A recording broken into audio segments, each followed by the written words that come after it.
ক্ষমতার কথা বলতে গিয়ে এই জায়গায় আসা হয়েছে। ক্ষমতা থাকলে আমরা টপ টু বটম সব সংস্কার করতাম ইনশাআল্লাহ তাআলা। তবে এই ক্ষমতা আমাদের না থাকলেও ইমাম মাহদী থাকবে ইনশাআল্লাহ। এবং ইমামুল মাহদী আসার আগেই যে বহু সৎ নেতা আসবেন না এমনটাও নয়। তিনি আসার আগে অনেক সৎ নেতৃত্ব আসতে পারে।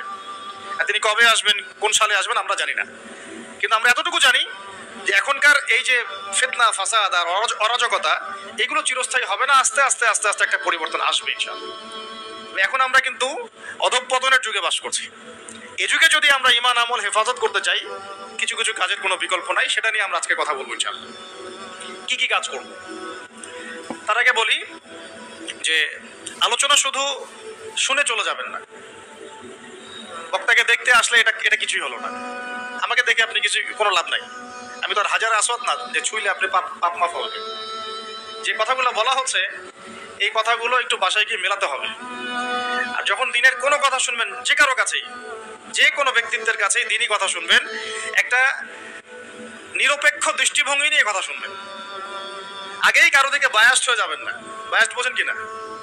বায়াস্ট মানে হচ্ছে মানে কি বলি বাংলায় আমি দুর্বল, পক্ষপাতিত্ব আর কি। আগে একটা পক্ষ নিয়ে নেবেন না। মূল কথা হচ্ছে আমরা কোথায় আছি এখন। আমি শুধু একটা প্রজন্মের এক্সাম্পল দিলাম আপনাকে, যে generation, TikTok generation, young generation এখনকার কি অবস্থা। এখন একটু বোঝেন, আমরা তো জানি বাংলাদেশে 80-90% মুসলিম, তাই তো? এখন আমরা কোথায় আছি দেখেন, আমরা 80% মুসলিম হওয়ার পরেও, লক্ষ লক্ষ মসজিদ মাদ্রাসা থাকার পরেও, হাজার হাজার আলেম ওলামা থাকার পরেও বাংলাদেশে কোনো ইসলামিক আইন নাই। Full stop. আমার কথা আপনি রাগ করেন না, রাগ করে লাভ নাই। আপনাকে কবরে যেতে হবে, আজ হোক আর কাল হোক। যারা চলে গেছেন তারা কি এখন পৃথিবীতে আছেন? অতএব আমার কথায় কষ্ট নেওয়া যাবে না। আমি বলেছি বাংলাদেশে ইসলামিক অনেক কিছু থাকা সত্ত্বেও আমরা কোনো আইন বাস্তবায়ন করতে পারি নাই। আর এটা কোনো পলিটিক্যাল কথা নয়, এটা ধর্মতাত্ত্বিক কথা। এখন যারা এই কর্তৃত্ব যাদের কাছে আছে তারা যদি এই দায়িত্ব পালন না করেন বা করার চেষ্টা না করেন বা কোনো আন্তরিকতা প্রদর্শন না করেন, তাহলে অবশ্যই আল্লাহর কাছে জবাবদিহি করতে হবে। এই জবাবদিহি আপনাকে আমাকে করতে হবে না। আল্লাহ পাক আপনাকে আমাকে সে দায়িত্ব দেন নাই। আমাকে কি দিয়েছেন? বলার একটু স্বাধীনতা, এতটুকু এলেম কালাম এইটুকু বলতে হবে, এইটুকু চার্জ আল্লাহ পাক আমাকে করবেন। আপনাকে দিয়েছেন মাদ্রাসার খেদমত, মসজিদের খেদমত ইত্যাদি ইত্যাদি, এইটুকু চার্জ আল্লাহ পাক আপনাকে করবেন। আর আল্লাহ পাক আরো বড় বড় দায়িত্ব যাদেরকে দিয়েছেন তাদেরকে কিন্তু জিজ্ঞাসাবাদ করবেন, কোনো মাফ নাই এটার। আপনারা এই হাদিসটা খুব ভালো করেই জানেন, আলা কুল্লুকুম রাইন, তোমার প্রত্যেকেই দায়িত্বশীল, ওয়া কুল্লুকুম মাসউলুন আন রাইয়াতিহি, এবং তোমাদের প্রত্যেককেই যার যার দায়িত্ব সম্পর্কে জিজ্ঞেস করো। তো এই 60-70-100 বছরের জীবনে মনে কষ্ট নিয়ে বা অন্যভাবে কথাকে ঘুরিয়ে ফিরিয়ে তাওয়িল করার কোনো মানে নাই। বিকজ আপনাকেও কবরে যেতে হবে। আল্লাহ পাক আপনাদেরকে বোঝার তৌফিক দান করুন। এখন আসেন, আমরা 90% মুসলিম বলে দাবি করছি, বাট আমাদের সমাজে নামাজি ব্যক্তির সংখ্যা আপনি খেয়াল করে দেখবেন 20-30% না। ফজরের নামাজে আপনারা এসে দেখেন কি অবস্থা। আর ফজরের নামাজের প্রথম কাতারগুলো ভরে থাকে সাদা দাড়িওয়ালা লোক দিয়ে, সাদা দাড়িওয়ালা লোক দিয়ে ফজরের নামাজের প্রথম কাতার ভর্তি। ইয়াং তোমরা কোথায়? তোমাদের নামাজ পড়তে হয় না? ইয়াং জেনারেশনের তো ফজরের প্রথম কাতারে আসা উচিত নাকি? বৃদ্ধ মানুষ আসতে পারে না, লিফট দিয়ে নামছে, সিঁড়ি দিয়ে নামছে, লাঠি নিয়ে হেঁটে হেঁটে হেঁটে এসে ফজরের নামাজ পড়তে আসছে। কারণ জীবনের একটা পর্যায়ে তার মনে হয়েছে যে জীবন শেষ, জীবনটা তো শেষ হয়ে গেল, জীবনটা তো শেষ, 60 বছর চলে গেল। এখন তার রিয়েলাইজেশন হয়েছে না আমাকে নামাজ পড়তে হবে। দেখেন মসজিদের ভর্তি প্রথম দ্বিতীয় কাতার সব লাল দাড়িওয়ালা, সাদা দাড়িওয়ালা, ইয়াং জেনারেশন নাই। আর যারা মাশাআল্লাহ আসছেন আলহামদুলিল্লাহ, কিন্তু পরিসংখ্যান কত? একটা এলাকায় একটা গ্রামে কত % মানুষ নামাজ পড়ে? এটা হচ্ছে পরিস্থিতি। আপনাকে বোঝাচ্ছে কেমন পরিস্থিতিতে আপনি এখন বসবাস করছেন। 1, 2, কত % মানুষ যাকাত দেয়? যাকাত ফরজ না ওয়াজিব না সুন্নাত না মুস্তাহাব? কেউ যদি যাকাত অস্বীকার করে সে মুসলমান থাকবে না? থাকবে না। বহু শিল্পপতি কোটিপতি বাংলার মাটিতে আছে, লক্ষ কোটি কোটি টাকা, মানে কোটি কোটি টাকার বিজনেস, মিলস, ইন্ডাস্ট্রিজ, ফ্যাক্টরিজ, যাকাত দেয় না। সুবহানাল্লাহ। মাঝে মাঝে দান সদকা করে, মসজিদে অনুদান দিচ্ছে, মাদ্রাসার অনুদান দিচ্ছে, ওয়াজ মাহফিলে অনুদান দিচ্ছে, যাকাত দেয় না। অনুদান আপনার উপর ফরজ না যাকাত ফরজ? অনুদান না দিলেও কোনো গুনাহ নাই। মসজিদে সাহায্য চেয়েছে, আপনি দিলেন না বা দিতে পারলেন না, গুনাহ নাই। কিন্তু ফরজ যাকাত না দিলে কি হবে? গুনাহ তো হবে। অস্বীকার যদি করে কুফরি হয়ে যাবে। আবু বকর সিদ্দিক রাদিয়াল্লাহু আনহু নাম শুনেছেন নিশ্চয়ই। তিনি যাকাত অস্বীকারীদের বিরুদ্ধে যুদ্ধ ঘোষণা করেছিলেন। আর যারা ইসলামিক ইকোনমিক্স পড়াশোনা করেছে বা ওয়ার্ল্ড অ্যাফেয়ার্স এর ওয়ার্ল্ড ইকোনমিক্স বোঝে তারা বলতে পারবে আপনাকে, সবাই বলতে পারবে না। এই মানুষগুলো বলতে পারবে যে যাকাত হচ্ছে একটা অর্থনীতির মূল ভিত্তি। এটা ঠিকঠাক মতো যদি একটা নেশন দেয় তাহলে ওই জাতির মধ্যে দারিদ্রতা আসবে না ইনশাআল্লাহ। আমাদের এখানে এত দারিদ্রতা কেন হচ্ছে, কেন এত ইনফ্লেশন, কেন এত এই কেন সেই, দ্রব্যমূল্যের ঊর্ধ্বগতি, রিজার্ভ কমে যাওয়া, এটা ওইটা অনেক তো কারণ আমরা ব্যাখ্যা করি। টকশোতে বসলে তো বুদ্ধিজীবীর অভাব নাই। হ্যাঁ, সব বুদ্ধিজীবী বাংলাদেশেই জন্ম নিছে আর কি। যারা অনেকে আছে এমন নামাজও পড়ে না কিন্তু ইসলাম নিয়ে কথা বলে, কোরআন তেলাওয়াত করতে পারে না কিন্তু ইসলাম নিয়ে কথা বলে, এবং ওরাই মানুষকে বলছে কোনটা ঠিক কোনটা বেঠিক। এটাও কিন্তু হাদিসে আছে, আপনি জানেন কি না? ওমর ইবনুল খাত্তাব রাদিয়াল্লাহু আনহু একজন সাহাবীকে বলছিলেন যে তুমি কি বলতে পারো ইসলাম কখন ধ্বংস হবে? ওই সাহাবী বলছেন, সম্ভবত তার নাম উবাই ইবনে কাব রাদিয়াল্লাহু আনহু, আমি একটু ভুলে গেছি। সেই সাহাবী বলছেন, ইয়া আমিরুল মুমিনিন, আপনি বলেন ইসলাম কখন ধ্বংস হবে, আমি তো বলতে পারি না। তখন তিনি বলছেন, যখন তিনটা বিষয় দেখবে তখন বুঝে নিবে ইসলাম ধ্বংস হয়ে যাবে। এক নাম্বার, যখন দল্লাতুল আলেম, যখন দেখবে আলেমের পদস্খলন ঘটছে কিনা এখন। এক নাম্বার কি? দল্লাতুল আলেম, আলেমের পদস্খলন ঘটছে, এখন এটা হচ্ছে কিনা। আর আমি রিকোয়েস্ট করি, আপনি সনদ অর্জন করেছেন, আপনি ব্যাকরণ খুব ভালো বোঝেন, তাফসীর করতে পারেন, আপনি মুহাদ্দিস মুফতি হয়েছেন, আলহামদুলিল্লাহ। আল্লাহর ওয়াস্তে এই অহংকারটা নিয়ে কবরে যায় না। আলেমদেরকে বলছি, বিনয়ের সাথেই বলছি, এই অহংকারটা নিয়ে কবরে যায় না। অনেকের মধ্যে দেখেছি ডিগ্রি, সনদ, সার্টিফিকেট সবই আছে, কিন্তু আখলাক নাই, নববী আখলাক চরিত্র সেটা নাই, কিন্তু সনদ আছে। অনেকের ভিতরে কেবর আছে, জ্ঞানের অহংকার, এটা নিয়ে কবরে যায় না। অনেকের মধ্যে আছে হিংসা, এটা তো অনলাইন খুললেই বুঝতে পারেন। যে ভাষায় একজন আলেম আরেকজনকে গালিগালাজ করতেছে অনলাইনে, এটা কোনো মুনাফিকেরও ভাষা হতে পারে না। এই ভাষায় মুনাফিকরা একে অপরকে গালিগালাজ করে না। এখন এমন ভাষায় আমরা গালিগালাজ করছি একজন আরেকজনকে অনলাইনে, খেয়াল করে দেখেন। এগুলো দেখে কি সাধারণ মানুষ আমাদেরকে ভালো বলবে মনে করেছেন? বরং সাধারণ মানুষের ইসলাম সম্পর্কে বিরূপ ধারণা সৃষ্টি হয়। আর কিছু মানুষ আছেন ওলামা ইকরামদের মধ্যে আল্লাহর ওলি, একদম আল্লাহর ওলি, তারা না এসব ফিতনা আছে না ফাসাদের মধ্যে, তারা আছেন বলেই দিন টিকে আছে। তাদেরকে খুঁজে পাওয়া একটা চ্যালেঞ্জ, তাদেরকে খুঁজে পাওয়া কি একটা চ্যালেঞ্জ। আল্লাহ পাক যেন মিলিয়ে দেন, আমিন। তো যেটা বলছিলাম, এক নাম্বার ইসলাম ধ্বংসের কারণ হবে, উমর রাদিয়াল্লাহু আনহু বলছেন দল্লাতুল আলেম, আলেমের পদস্খলন। দুই, ওয়াল আইম্মাতুল মুদিল্লিন, শাসক বর্গের পদস্খলন, পথভ্রষ্ট শাসক। এটা সারা বিশ্বে আছে না এখন, দেশে দেশে, উপমহাদেশে, জেলায় গ্রামে পথভ্রষ্ট শাসক দিয়ে ভর্তি হয়ে গেছে। এখন শাসন কার্য চালানোর অধিকার আপনার কোথায়? যখন আপনি নামাজই পড়ছেন না। উমর রাদিয়াল্লাহু আনহু শাসক ছিলেন না? উমর ইবনুল খাত্তাব শাসক ছিলেন কিনা? তো তিনি নামাজ পড়তেন না? আপনাকে জানাজার নামাজেই প্রথম দেখা যায় কেন? এর আগে কোথাও দেখা যায় না, পরেও দেখা যায় না কেন? সুবহানাল্লাহ। উমর ইবনুল খাত্তাব রাদিয়াল্লাহু আনহু কি ইমামতি করতে পারতেন না? পারতেন কিনা? ইমামতি করা অবস্থাতেই তো তাকে শহীদ করা হয়েছে, তাই না? তাহলে আপনি ইমামতি করতে পারেন না কেন? কে আপনার মাথায় বুঝ দিল যে ধর্ম এক জিনিস, রাজনীতি এক জিনিস? সুবহানাল্লাহ। কেন একজন পলিটিক্যাল নেতা সে কোরআন তেলাওয়াত করতে পারবে না? সে ইমামতি করতে পারবে না?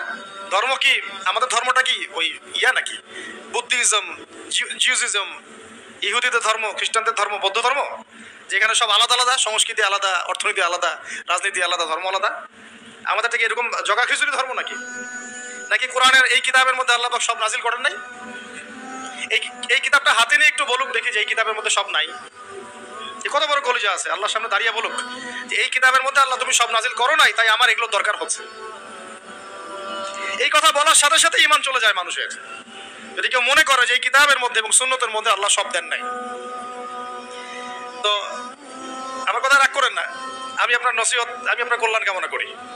আমরা চাই যে আমরা সবাই একসাথেই জান্নাতে চাই, কিন্তু এভাবে হবে না। যেভাবে আমরা ব্যাখ্যা করছি ইসলামকে, এভাবে হবে না। আমরা ব্যাখ্যা করছি ইসলামের অর্থনীতি নাই, ইসলাম ওই নামাজ, রোজা, হজ, যাকাত চলবে, তাসবিহ তাহলিল চলবে, অর্থনীতিতে আমি যা ইচ্ছা তাই করবো, সুদ খাবো, ঘুষ খাবো, দুর্নীতি করবো, যা ইচ্ছা তাই করবো। এই ব্যক্তি মুসলিম নয়। আবার অনেকে মনে করছেন কোরআন সুন্নায় আমরা নামাজ রোজা হজ যাকাত এগুলো করবো, সংস্কৃতির মধ্যে ইসলাম আনার দরকার নেই, ওটা আমি বুঝবো আমার মতো করে, কি পোশাক পরবো কি করবো না, কোন পোশাক পরা যাবে কোনটা যাবে না, হ্যাঁ কোথায় নাচবো কোথায় গাবো কোথায় ঢাকঢোল পিটাবো, এটা আমরা বুঝবো। ইসলাম এটা নিয়ে কথা বলতে পারবে না। এটা কি আপনার চিন্তা চলতো না? অনেকে বলছে শিক্ষা নিয়ে ইসলাম কথা বলবে কেন? আমরা যা ভালো বুঝি সেটাই। আপনি তাসবিহ তাহলিল করেন, নামাজ রোজা হজ যাকাত করেন, এটাই কি ইসলাম? শিক্ষার আয়াত দিয়ে ওহী শুরু হয়েছে, ইকরা বিসমি রাব্বিকাল্লাযী খালাক। কোরআনের পরতে পরতে জ্ঞান আর জ্ঞান, জ্ঞান আর জ্ঞান, এটা তো বাহার কাল বাহার, সমুদ্রের মতো, যার এক ফোঁটাও আমরা অর্জন করতে পারি নাই। কোনো আলেম দাবি করতে পারে না যে আমি কোরআনের গভীরে ঢুকে গেছি, সবাই বলে যে আমি এক ফোঁটাও অর্জন করতে পারি নাই। অনেকে বলেন যে ইসলামের জায়গা চলবে, আমাদের কি বলে পলিটিক্সের জায়গা চলবে। কেন ভাই? আল্লাহ রাব্বুল আলামিন কি কোরআন সুন্নাহ সব নাজিল করেন নাই? হ্যাঁ, এটা আমি বুঝি, এটা বিশ্বাস করি এবং মানছি যে বিশ্বের প্রেক্ষাপটে সবকিছু ইম্পোজ করা সম্ভব না, এটা আমরা মানি, বুঝতে পারছি। বিকজ বিশ্বটা এখন শাসন করছে কারা? বলেন দেখি কারা শাসন করছে? জায়নিস্টরা। জায়নিস্ট কারা?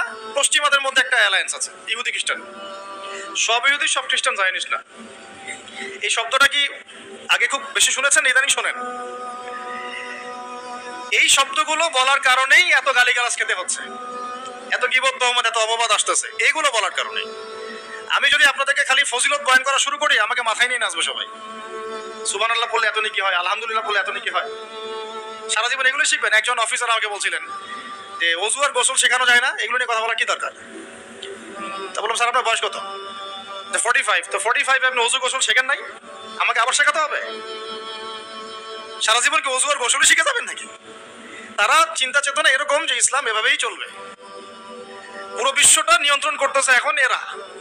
শুধু কি বিশ্বের পলিটিক্স থেকে শুরু করে অর্থনীতি, সমরনীতি, অস্ত্রশস্ত্র, মিডিয়া, প্রযুক্তি সবই নিয়ন্ত্রণ করতেছে। এই অবস্থাতে তো আমরা আসলে 100% ইসলাম পালন করতে পারছি না, এটা সত্য কথা।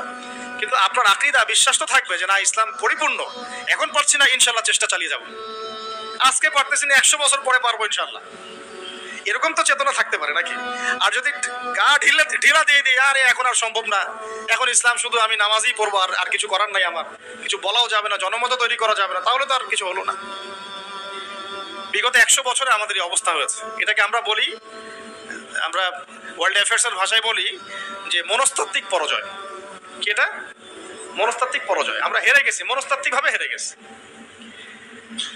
তো ইনশাআল্লাহ আল্লাহ পাক আমরা যদি সফল নাও হই, আল্লাহ পাক ইনশাআল্লাহ এমন জেনারেশন নিয়ে আসবেন যারা সফল হবে। অ্যাটলিস্ট শুনে রাখা উচিত যে পরিস্থিতি কেমন এবং সমাধানের পথ কি। আমরা করতে না পারে আমাদের বাচ্চারা করবে, না হলে তাদের বাচ্চারা করবে। আপনারা একটা জিনিস দেখেন, আমি একটু আগে শাহরুখ খান সালমান খানের কথা বলছি না, এখন আপনি কিছু মুভিজ দেখেন, এখন কিছু মুভিজ রিলিজ করা হচ্ছে, আমি দেখিনি, শুনেছি এবং কিছু কিছু ভাই আমাকে জানিয়েছে যে এখন এমন কিছু মুভিজ রিলিজ করা হচ্ছে যেগুলো দিয়ে বোঝানো হচ্ছে মুসলমানরা খারাপ, মুসলমানদের শাসনটা খারাপ ছিল পুরো বিশ্বে, স্পেশালি সাবকন্টিনেন্টে। তারা বোঝাতে চাচ্ছে, ওদের জেনারেশনকে তারা শিক্ষা দিতে চাচ্ছে, মুসলমানরা যারা সারা বিশ্ব শাসন করেছিল, মোগলরা, আফগানরা, টার্কিশরা ইত্যাদি ইত্যাদি, এরা ভালো ছিল না, এদের সময়ে মানুষ জুলুমের শিকার হয়েছে। এখন যেখানে মুসলমান পাবা ওদেরকে ডমিনেট করবা এবং তোমরা এদের বিরুদ্ধে তোমাদের আন্দোলন চালিয়ে যাবে, এটা কিন্তু ওরা শিখাচ্ছে মুভির মাধ্যমে। এখন এমন মুভিজ বের করতেছে ওরা দিন দিন, আপনারা জানেন এগুলো, হয়তো আপনারা ঘাটাঘাটি করলে আপনারা পাবেন চোখের সামনে, আমার কাছে তথ্য আসছে, আমি খালি বলবো। তো এগুলো সংস্কৃতি দিয়ে ব্রেন ওয়াশ করা হচ্ছে মানুষের, এবং ওদের মতাদর্শী যারা, ওদেরকে ইন্সপায়ার করা হচ্ছে যে মুসলমানদের এগেইনস্টে তোমরা অবস্থান নাও, শক্ত হও। আর আমরা ওই যে টিকটক, ওই যে ফেসবুক, ওই ইউটিউব স্ক্রলিং, নামাজের নাম নাই, কোরআন তেলাওয়াত তো নাই, কোরআন পড়তেও জানে না, হাদিসের কিতাব কখনো খুলেও দেখে না। সপ্তাহে একদিন করে যে একজন আলেমের কাছে গিয়ে একটু বসবে, পরামর্শ করবে, হুজুর কি অবস্থা, আমি কিভাবে চলবো, এইটুকু ওর ফিকির নাই। মাথায় ঢুকিয়ে দেওয়া হয়েছে মেয়ে, নেশা, একটু পলিটিক্যাল পাওয়ার জন্য মারামারি করা, হুইস্টিক নিয়ে মারামারি করা, 2-4 টাকা মারতে পারলে পদ উন্নত হবে। হ্যাঁ, আমি ভাই সোজা সাপটা কথা বলার মানুষ, আপনার ভালো লাগলে লাগলো, না লাগলে কিছু করার নেই, এগুলোই হচ্ছে। কিন্তু আমি আপনার শুভাকাঙ্ক্ষী, আমি আপনাকে ঘৃণা করি না, আমি আপনাকে ভালোবাসি, মহব্বত করি বলেই কথাটা বলছি। আমরা যাকে মহব্বত করি তাকে শাসন করি। আমি আমার সন্তানকে খুব মহব্বত করি, কিন্তু ওকে আমি শাসন করি। কেন তুই এটা করতে গেলি? এটা ভালোবাসা থেকেই বলি। কেন আপনি হকি স্টিক নিয়ে মারামারি করতে গেলেন? হলে হলে মারামারি করতে গেলেন কেন? পলিটিক্যাল পাওয়ারের জন্য? ওইটা অ্যাচিভ করলেই আপনি কি করতে পারবেন? এতে কি আল্লাহর কাছে আপনার মর্যাদা বাড়বে? বরং একটা মাজলুমকে যদি একটা আঘাত করেন, এই আঘাতের মূল্য কিয়ামতের মাঠে হলেও শোধ করতে হবে আপনাকে। আমরা তো এই অনলাইনের যুগে আমরা তো আসলে পাগল হয়ে গেছি, অনলাইনে অসুস্থ হয়ে গেছি। এই যে তোমরা ফেসবুক ইউটিউবে স্ক্রল করো আর লাইক কমেন্ট করতে থাকো, বুঝে হোক আর না বুঝে হোক করতে থাকো। একটা কমেন্ট যদি তোমার জুলুম হয়ে যায়, মনে করো একজন আলেমের একটা পোস্টে তুমি একটা কমেন্ট করে দিলা, এটা যদি জুলুম হয় তাহলে এই জুলুমের ভাগীদার তো তোমাকে হতে হবে। মনে করো একজন শায়েখ এসে বললো, আচ্ছা আমার নাম নিয়ে বলি যে আবু তো আদনান এই এই করছে আর কি, বাম হাতে কোরআন নিছে, অনেক কথাই তো বলছে, বাম হাতে কোরআন নিছে, জান্নাতের ঘ্রাণ পাইছে, ঠিক আছে, তারপরে আর কি খারেজি হয়ে গেছে, হ্যাঁ, তারপরে আর কি মনেও থাকে না, হ্যাঁ, ও কি আমি দাঁড়াই না ইত্যাদি। তো এখন মনে করো কন্টেন্ট বানায় ছাড়ে দিছে অনলাইনে, তুমি বুঝে হোক না বুঝে হোক লাইক করলা, শেয়ার করলা, কমেন্ট করলা, এবং আমার এগেনস্টেই করলা, আমার অপোজিশনই করলা। এখন আমি যদি মাজলুম হয়ে থাকি, তুমি এখন কিভাবে পার পাবা? আমি যদি সঠিক হই আর তুমি যদি ভুল হয়ে থাকো, তাহলে কিয়ামতের মাঠে কিভাবে তুমি পার পাবা? একটা এক্সাম্পল দিলে বুঝবেন। একজন আলেম একদিন বলেছিল, স্টেজে উঠে বলছে, দেখলাম, জানি না কোথায় পড়াশোনা করে আসছে, আল্লাহ ভালো জানেন, বইপত্র পড়লে আখলাক অর্জন হয় না ভাই। খালি বইপত্র পড়লে আখলাক অর্জন হয় না, আখলাক অর্জন হয় আল্লাহওয়ালা মানুষের সোহবতে। হয়তো বা সোহবত পায় নাই, এই জন্য আখলাক নাই। স্টেজে উঠে বলছে যে এর আগে যে বক্তব্য দিয়ে গেল, সে অমুক জায়গায়, একটা জায়গার নাম বললো, সঙ্গত কারণ নামটা বলছি না, অমুক জায়গায় তার বন্ধুর মায়ের সাথে জেনা করেছে। আমার কথা বললো, বন্ধুর মায়ের সাথে জেনা করেছে, আমার ব্যাপারে বললো এই কথাটা। এখন এই কথাটা অনলাইনে এসে ছড়িয়ে দিল সবার সামনে। এখন যদি 1 লক্ষ মানুষ এটা দেখে থাকে, শুনে থাকে, তাহলে এই 1 লক্ষ মানুষের গুনাহ আর এই অপবাদ আর এই গীবতের ঋণ সে কিভাবে শোধ করতে পারবে? এটা কি সম্ভব? এই কথাটাকে ফিরে নেওয়া সম্ভব? আর এই হলো অনলাইন। একটা এক্সাম্পল দিয়ে বোঝালাম, আমার ক্ষেত্রে বোঝালাম, আপনার যাতে বুঝতে সুবিধা হয়। অতএব খুব সাবধান, এখানে বিচরণ লিমিটেড পরিসরে করবেন, যতটুকু কল্যাণ নিয়ে বের হয়ে চলে আসবেন। এর মধ্যে যদি বিচরণ করতে থাকেন আপনি ঘন্টার পর ঘন্টা, এবং বুঝে না বুঝে এই কাজগুলো করতে থাকেন, গীবতের, তোহমতের, অপবাদের এত এত গুনার পাহাড় ঘাড়ে আসবে যেটা আপনি আর শোধ করতে পারবেন না। একটা গুনাহ যদি মানুষের সাথে সম্পৃক্ত হয়, ওই ঋণ শোধ না করা পর্যন্ত জান্নাতি ব্যক্তি জান্নাতে ঢুকতে পারবে না। মনে করেন আমাদের ভাই আব্দুল্লাহর জান্নাতের ফয়সালা হয়ে গেছে, কথা মনে করেন, কিন্তু ভাই কাউকে গালি দিয়েছিল, কাউকে অপবাদ দিয়েছিল, কারো কাছ থেকে টাকা পয়সা নিয়েছে, দেয়নি ফেরত, বা ইত্যাদি ইত্যাদি ইত্যাদি। মানুষের সাথে সম্পৃক্ত কোনো হক আছে, জান্নাতে যাওয়ার আগে একটা জায়গায় দাঁড় করিয়ে দেওয়া হবে, দাঁড়াও, ফয়সালা তো হয়ে গেছে, তাহলে এখন দাঁড়াও কেন? ফেরেশতাদেরকে দিয়ে বলানো হবে যে অমুকের এই ঋণ বাকি আছে, অমুকের এই গালির ঋণ বাকি আছে, অমুককে তুমি বাজে কথা বলছিলে এটা বাকি আছে, অমুককে অপবাদ দিয়েছিল এটা বাকি আছে। সবাই এখন সামনে আসা শুরু করবে একে একে। বেচারার কিন্তু আমল অনেক ছিল, একদম উহুদ পাহাড়ের সমান নেকি নিয়ে এসে উঠছে। এবার ওখানে কি শোধ করার কোনো সুযোগ আছে? ব্যাস, এবার আল্লাহ পাক বলবেন এর আমল নামা থেকে নেকি দিয়ে দিয়ে এই ঋণগুলো শোধ করে দাও। ওই ব্যক্তির আমল নামা থেকে নেকি দেওয়া হবে, যাকে গালি দিয়েছে ওকে, যার গীবত করেছে ওকে, যাকে তহমত দিয়েছে ওকে, যাকে অপবাদ দিয়েছে সবাইকে নেকি দেওয়া হবে। দিতে দিতে দিতে নেকি শেষ যদি হয়ে যায়, তখন না, নেকি শেষ হয়ে গেলে ওদের গোনা আবার এর ঘাড়ে চাপানো হবে। আল্লাহ রাব্বুল আলামিনের বিচার একদম সূক্ষ্ম। আল্লাহ পাক কিন্তু গফুর রহিম, একই সাথে শাদীদুল ইকাব। আল্লাহ পাক পরম করুণাময়, অসীম দয়ালু, আবার কঠিন শাস্তিদাতাও বটে।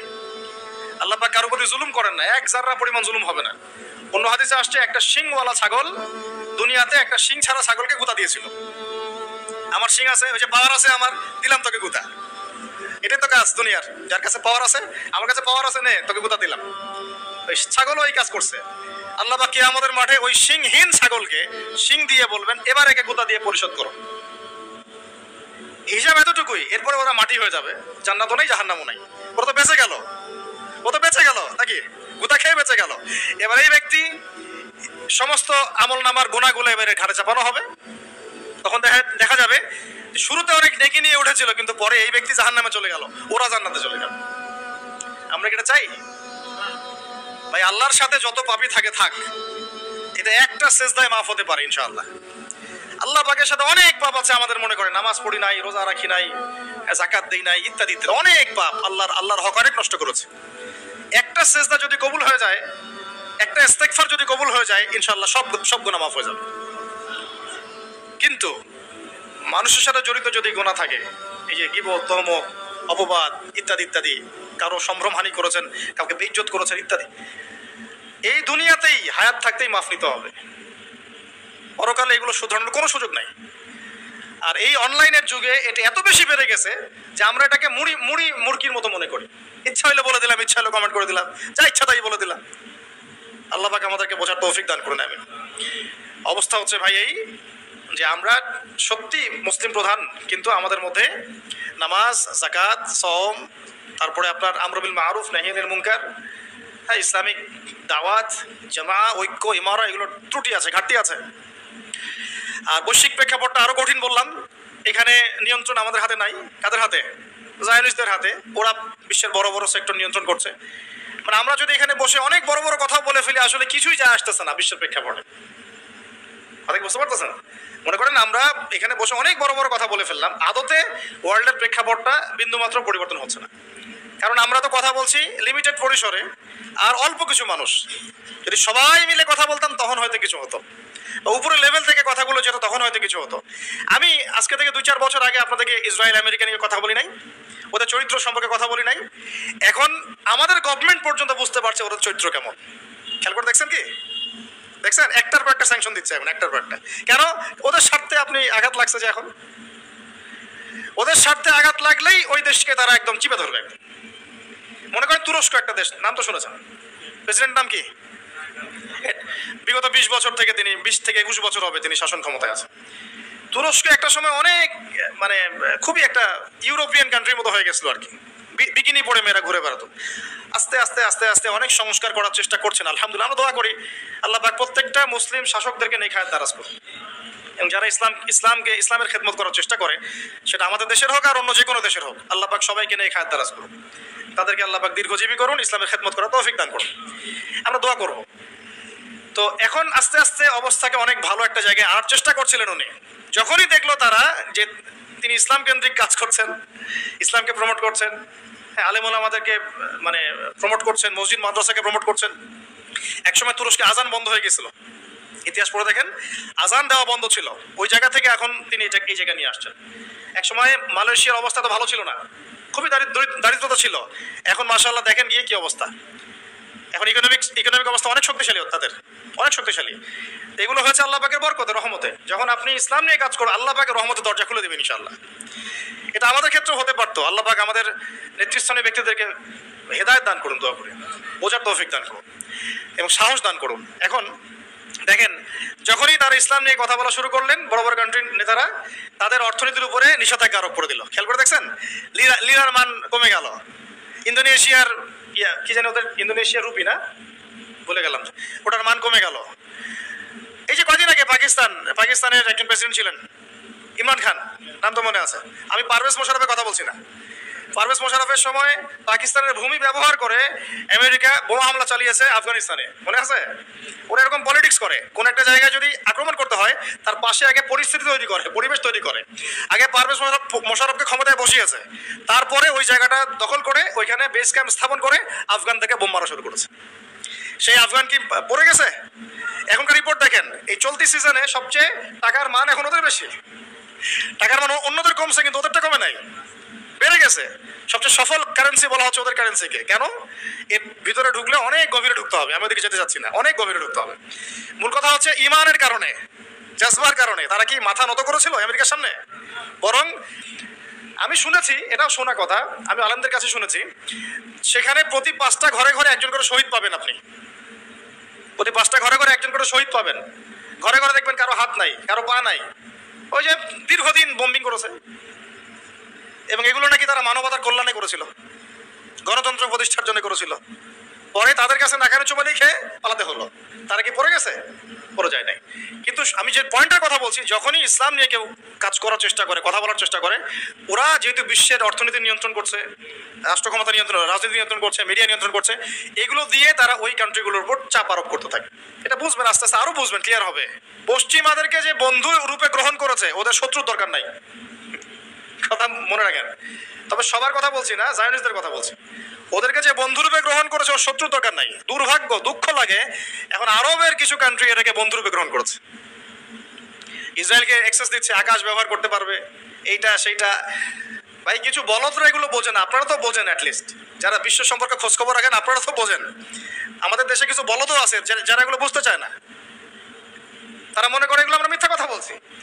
ওয়ার্ল্ড অ্যাফেয়ার্স পড়াশোনা করে দেখেন, বিসিএস কোচিং করে দেখেন, জিও পলিটিক্স পড়ে দেখেন। মধ্যপ্রাচ্যের উপর এখন ইসরায়েল এবং পশ্চিমাদের একটা চরম দাপট চলতেছে। তেল নিয়ন্ত্রণ করতেছে, মিসাইলস নিয়ন্ত্রণ করতেছে, ডলার কি এই যে পেট্রো ডলার নিয়ন্ত্রণ করতেছে, আকাশপথ ব্যবহার করতেছে। কোন কোন কান্ট্রি তো ইসরায়েলকে স্বীকৃতিও দিল না কয়দিন আগে, তরবাল নিয়ে নাচতেছে। মাশাআল্লাহ, সুবহানাল্লাহ। যে রাসূল সাল্লাল্লাহু আলাইহি ওয়াসাল্লাম ইন্তেকালের কয়েকদিন আগে বলে গেলেন, এই যে আমার হাতে সিরাতের বই আছে, ইন্তেকালের কয়েকদিন আগে, শেষ সময় মানুষ গুরুত্বপূর্ণ নসিহত করে কিনা, শেষ সময় মানুষ যে নসিহত করে সেটা গুরুত্বপূর্ণ কিনা। ইন্তেকালের কয়েকদিন আগে নবীজি বলে গেলেন মদিনা থেকে সব ইহুদিদেরকে বের করে দিবে। কে বলে গেছেন? আর তাদের সাথে আমরা বন্ধুত্ব করতেছি এখন। সুবহান, আমরা মদের বার ওপেন করে দিচ্ছি, হ্যালোইন উৎসব করতেছি, আরো কত কি করতেছে। আল্লাহ পাক এগুলো ধ্বংস হবে। বিশ্বাস করে আল্লাহ এবং তার রাসূলের সাথে গাদ্দারি করে কেউ সফল হতে পারবে না, যদি হেদায়েত না হয়। আল্লাহ ভালো জানেন। কিন্তু এগুলো কোরআন এবং সুন্নাহ রাসূল সাল্লাল্লাহু আলাইহি ওয়াসাল্লামের আদর্শের সম্পূর্ণ খেলাফ কাজ। পলিটিক্যাল অ্যাফেয়ার্স আর বন্ধুত্ব এক জিনিস না। বন্ধুত্ব কেন করবো আমি ওদের সাথে? আল্লাহ পাক কোরআনে কি বলেছেন? সূরা মাইদায় সম্ভবত 51 নম্বর আয়াতে আছে, ইয়া আইয়ুহাল্লাযীনা আমানু লা তাত্তাখিযুল ইয়াহুদা ওয়ান নাসারা আউলিয়া। এটা কি কোরআনে নাই? হে মুমিনগণ, লা তাত্তাখিযুল ইয়াহুদা ওয়ান নাসারা আউলিয়া, তোমরা ইহুদি এবং নাসারাদেরকে বন্ধুরূপে গ্রহণ করো না। বন্ধুরূপে গ্রহণ করো না। ব্যবসা বাণিজ্য আপনি করতে পারেন, ওদেরকে বন্ধুরূপে গ্রহণ করো না। কেন? বা'দুহুম আউলিয়াউ বা'দ, এরা একে অপরের বন্ধু। ওয়া মান ইয়াতাওয়াল্লাহুম মিনকুম ফাইন্নাহু মিনহুম, তোমাদের মধ্যে কেউ যদি ওদের দিকে মুখ ফিরাও, বন্ধুত্ব করো, তুমি তাদের অন্তর্ভুক্ত হয়ে যাবে। ইন্নাল্লাহা লা ইয়াহদিল কওমা যালিমিন, আল্লাহ পাক এই জালেমদেরকে হেদায়েত করেন না। সূরা বাকারাতে আছে না, ওয়ালান তারদা আনকাল ইয়াহুদ ওয়ালান নাসারা হাত্তা তাত্তাবি'a মিল্লাতাহুম। এই আয়াতকে আপনারা ঘুরায় ফিরে ব্যাখ্যা করতে জানেন না, পারবেন না। এই আয়াতটাকে ঘুরায় ফিরে ব্যাখ্যা করতে জানেন না, সরাসরি ব্যাখ্যা নেন। আল্লাহ পাক কি বলছেন? ওয়ালান তারদা, কখনোই সন্তুষ্ট হবে না, আনকা হে নবী তোমার উপরে। কে সন্তুষ্ট হবে না? আল ইয়াহুদ, যারা ইহুদি, ওয়ালান নাসারা এবং যারা নাসারা, কতক্ষণ না হাত্তা তাত্তাবি'a মিল্লাতাহুম, যতক্ষণ না তুমি তাদের মিল্লাত গ্রহণ করছো। মানে আমরা যতক্ষণ ওদের সামনে আত্মসমর্পণ করব না, ততক্ষণ তারা আমাদেরকে নিয়ে সন্তুষ্ট হবে না। তাই হচ্ছে কিনা বলেন?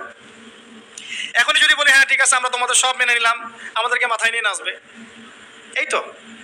কিন্তু ইসলামের এই সুদীর্ঘ 1400 বছর ইতিহাস আবর্তিত হয়েছে এই আদর্শিক যুদ্ধের মধ্য দিয়ে।